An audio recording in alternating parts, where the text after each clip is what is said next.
Greetings, punks, goths, metalheads, herberts, herbetters, Martians and subterranean folks. My name's John and this is the Health Anarchist channel. Well, today we're going on an adventure. It's going to be a bit of a quest. I'm going to be taking you to a fantastic place, hopefully, if I can find it, and it's called Seven Falls, and it's a really secret, beautiful waterfall. So I've never been there before, so I'm hoping to find it and take you guys with me today. So let's get going. So we're actually in Tintwistle today. It's a few miles down the road from where I live, and you know, it's easy to get to from Manchester or other areas, and it's on major public transport routes, so it's accessible to most people. So I have been walking here quite a few times in this area, and I've got a rough idea where it is. I've been camping here as well at Crossgate Farm, which I totally recommend.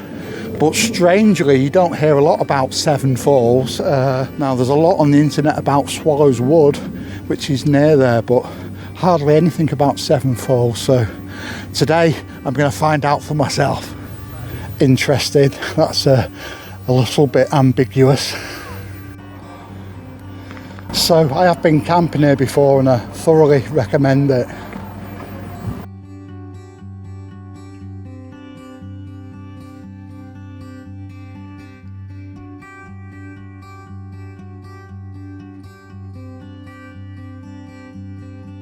Now, check out these beautiful surroundings. Crossgate Farm over there, Arnfield Reservoir, got the beautiful moorland over here. So the woodland you can see over there, that's Swallow Wood, and there is some beautiful walks through there which have been on. It leads up to Devil's Bridge. So on today's walk, we passed Crossgate Farm and we're working our way down to Arnfield Farm. And when we get there, we're going to turn right over a field and up onto a hilltop, but it's only a low hilltop as far as I know. The interesting thing for me is I've walked all around this area quite extensively, but I've always managed to miss the waterfalls. I think what it was is I've been on a hill above them, coming back into Tintwistle after a long walk, and I think the falls were right at the bottom of the valley, which is somewhere where I didn't go down. So right in the distance there we've got Arnfield Farm, and there should be a metal gate leading to a track across a field going up a hill before we get there, just before the farm, so I believe. So I've just been past a building called the Gatekeeper's Cottage on my right, and I think I'm at the point where I need to turn off here. I'll just show you guys. So this is the metal gate on your right, which you want to be heading through. So we're on a little track now, and I think it's all pretty much plain sailing. There's a few hilly bits, but nothing major. So this is the track we're on at the moment, guys. So we've got a stile coming up, and if you can see that woodland ahead, that's what we're aiming to go through.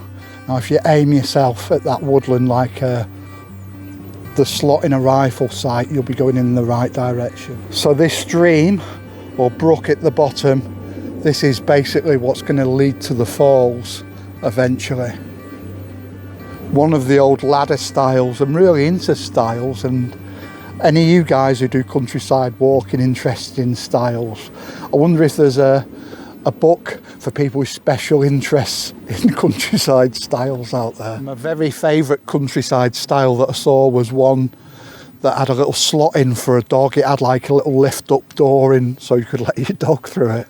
So this is like absolute paradise to where I was before in the town centre. For some reason the idiots seem to be solar powered and they're all out on a hot day. So just heading through that gap in the trees now. So we're just on a little moorland bit at the moment. I absolutely love this area. It's a bit of a wilderness. One of the UK's last true wilderness, but we're not too far from civilization if needs be, and we're not too far from a pub if you need a crisp pint of cider. We're just going to come off this main trail now. Apparently this little pile of stones marks a place where you come off the main trail, so we're just going to branch off it to the left. So this is the local secret custom of marking the way to the waterfalls. You know, we are in kind of Wicker Man country in Tintwistle. So we're just heading down this fork off the main trail. It looks like we're going to be going down to the valley bottom where the stream is running through, and if we follow that stream we should come to the falls. So if you come down here, you come to this little footpath against the fence, and you want to be following this along parallel with the stream at the bottom. So walking wise, it's very rugged ahead, and this is where the fun and games will start, and you need to be really careful with your footing. Right, I have spotted something up ahead. That might be one of the waterfalls. Got my old man glasses on so I can see a bit better, but I can faintly hear water. We'll see. I don't know if you guys can hear that, but I can definitely hear water, and I can see a series of 3 falls, I think. So let's go and have a look. Wow guys, that is absolutely beautiful. So that's the big one, and there's the others up ahead. We'll go at the top first and then we'll come back and have a look at these. So that was the mission today. I've actually found this really secretive place, and it is difficult. If you don't know the here, you'd never find them. But I love it when a plan works out. So I'm going to have an explore. Should we have a look down there? Yeah! So basically that's the top waterfall up there as far as I know. You come down here, got a really beautiful one here with a pool. All you people that like wild swimming, I reckon that'd be a good one to have a bit of a splash in anyway. But what I'm going to do, I'm going to walk down here, and I'm going to try and get to the big one, which is a bit tricky, and I wouldn't recommend anyone at home try and do that in case you're injure yourself. But you know, if I injured myself, then fair enough. But yeah, well, this is the next biggest one here, and that's absolutely beautiful. And there you could have a bit of a paddle and a splash round in there, I reckon. But I'm going to go for the biggie. I'll try and get down there. It's not that easy, I don't think. Right, I'm going to try and shuffle down here on the backside.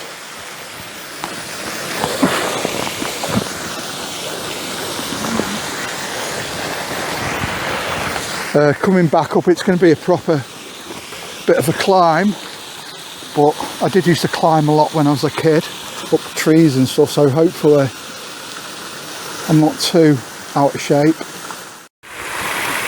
Right, I've just done the steepest bit, so not too far to go.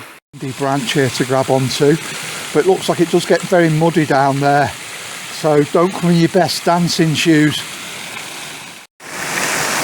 So not too far down now. Bit of a steep drop here.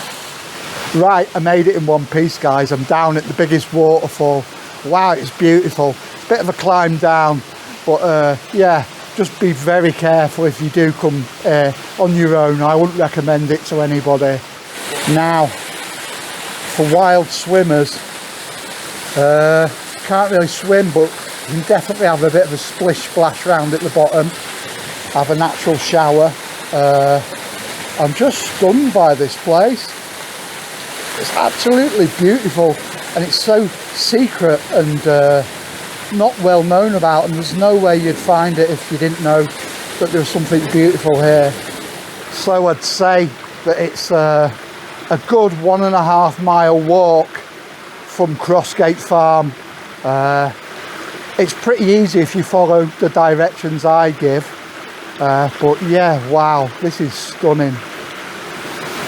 So what I'm going to do, I'm going to sit down and have a rest and a chill here in such a beautiful location. I'll stay here for about, I don't know, half an hour, 45 minutes, and I'll move on. Someone else might want to sit down there on their own. But what I'm going to do today, I've brought an old school bottle of lemonade. Water wouldn't hack it today on a walk like this. It's that sense of adventure you have when you're a kid, exploring, you know, amazing places. It is very much like this today. So if you enjoyed today's video, please don't forget to give us a like, It'd be fantastic if you could give us a subscribe as well. So until the next video, keep yourself very, very safe. Take care now. Bye.